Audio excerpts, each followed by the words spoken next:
As the final activity, in Unit 3, you're going to take a look at 3.9, Statistics and Quality.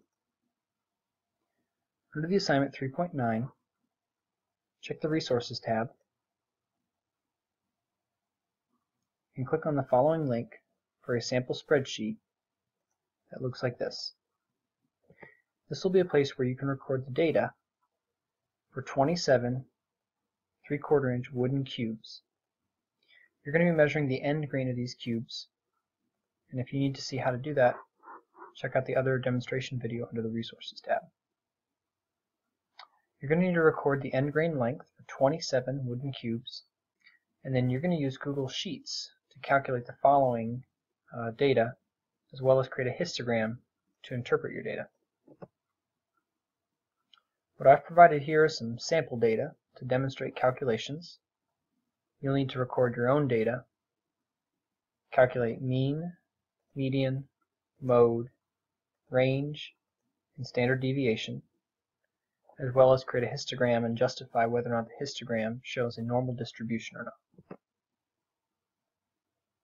Conclusion questions should also be answered in the spreadsheet under the second tab in the following spaces provided. While you are encouraged to use one spreadsheet for data collection between you and your partner, it is suggested that you make a duplicate, complete the calculations individually, and see if you get the same numbers. There's a number of calculations going on here, and so there is an opportunity for mistakes to be made, which is why I would encourage both partners to record the data independently, although only one needs to be turned in on LMS. In order to make a copy, once you've accessed the spreadsheet, you need to go to File, Make a Copy, name it something appropriate, click OK, and then back under File, choose Move to Folder, and move it to your shared IED folder of your Google Drive. Once you and your partner have each collected and recorded your data, you're ready to begin calculations. It would be advisable to organize your data based on least to greatest length, from the smallest measurement to the largest measurement. I'll show you how to do that. I'm going to go into full screen by hitting F11. You're welcome to do the same if you'd like. In order to organize my data, I'm going to click on wooden cube number, and then I'm going to hold the Shift key while I navigate over and down until all of my data for length has been selected. I'm then going to right click on my data, choose Sort Range. My data does have a header row. One column said cube number, one column said end grain length, and I want to sort by end grain length from A to Z, or in this case from the smallest measurement to the largest measurement. You can see it's done that for me. 0.74, 741, 745, 75, all the way up to 0.766. At this point, you're ready to begin creating some of your calculations. I would encourage you to use Google Sheets as the tool it's intended to be. Don't do these measurements by hand. If you understand the formulas you can use, this can save a tremendous amount of time. So for example, I'm going to type an equals symbol, which indicates to Google Sheets that it should expect a formula to follow. And mean, otherwise known as the average, will be typed in, followed by an opening parenthesis. It's going to ask what data do I want to average. I want to average my first data point all the way down to my final data point. Enter. Notice it's calculated a mean for me. That mean can be updated if any of the data points turn out to be wrong, if I were miscopied in the first place, for example. Median is another standard code for Excel. And again, we would say find the median value of the following values. In this case, 0.753. Mode, so equals mode, and then again the following values. Another way to enter these values is by hand. So my first value occurs in cell B2, so I can type in B2, and then a colon that indicates that it should be found between cells B2 and B28, which is the last one on my list here, so I'll type in B28, close parenthesis, and hit enter. So my middle number, or my most occurring number in this case is 0.748. Range is not a standard calculation in Google Sheets, so what we'll do in this case is type in a formula to calculate range. You should recall that range is the highest value subtracting the lowest value, so we'll go down to cell B28 again. We're going to subtract cell B number 2, which should have the lowest value, and this is one of the advantages of having sorted my data least to greatest. It's going to automatically organize my largest data point at the bottom, my smallest data point at the top. And so here I have my range, 0.026. And lastly, I'm going to equals an STDEV for standard deviation. Select that formula there. And again, select my data set, B2 down to B28. Close parenthesis. My standard deviation. Just as a quick recap of what standard deviation represents. It represents an over and an under, within which I would expect that approximately 95% of all future data would fall. I could say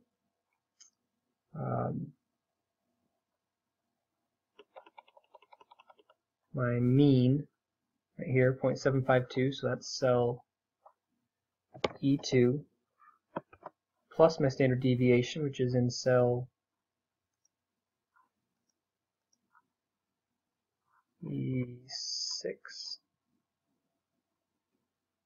E7, let's see here, how would I type that? E7, and then equals cell E2 again, minus cell E7.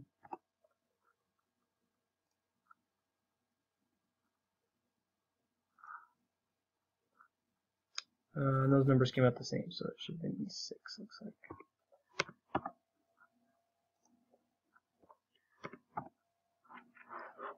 And so there's where I would expect 95% of all these cubes in my data set to fall, between 0.76 inches and 0.75 inches. I'm rounding there, 0.745 and 0.761. In order to create our histogram, I'm going to come down somewhere around here, and I'm going to hit Insert, Chart, and I'm going to select my data set here, B2 down to B28. I'm going to choose a histogram, which is going to sort all my data into class intervals and then graph them based on frequency. I'm going to customize my chart a little bit and call this a histogram of 3/4 inch wooden cubes by end grain length. And one thing I'm going to do is I'm going to come down, because I'm asked to sort this into 7 to 10 class intervals. I'll take a look at my range of values here. It goes from 0.74 to 0.766. So that's an increase of, we looked at our range a little bit ago, 0.026. So 10 class intervals would be that number divided by 10, so 0.0026. I can come down here, right click on my chart, Advanced Edit, and I would go down to bucket size, and I would say that I want my bucket size to be 0.0026. And so what it's done here is it's sorted my class intervals into ranges that start out with 0.7384 up to 0.741, 0.741 up to 0.7436, and it's increasing by this amount each time.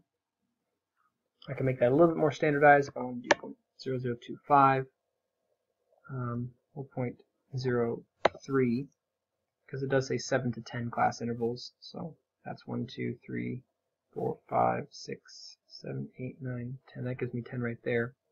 So I can even go larger than that.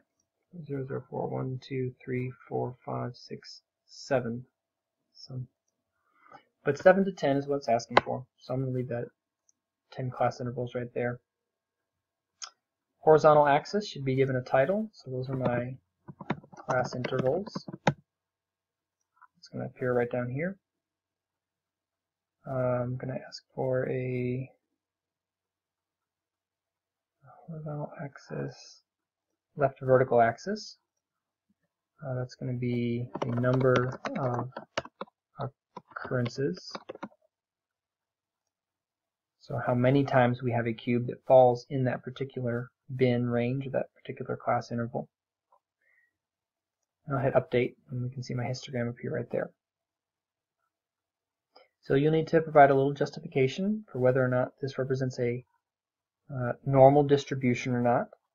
There's a good chance yours will be a little bit closer to a normal distribution than mine is, because you'll have actual data that you're collecting, whereas these are numbers that I simply made up on the fly and won't necessarily represent a good sample selection for this particular activity.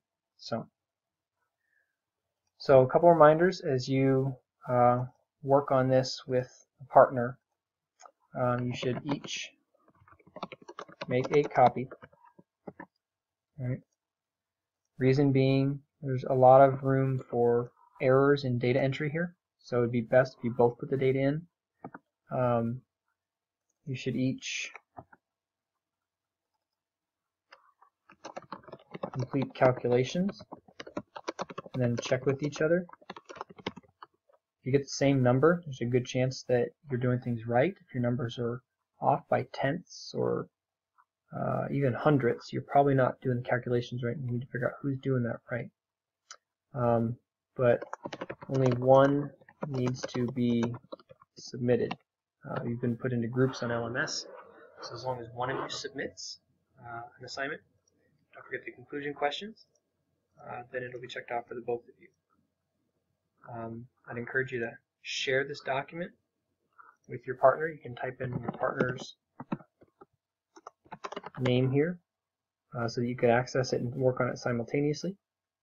But I would still suggest that you take the time to check the data individually, make sure you guys are doing things correctly.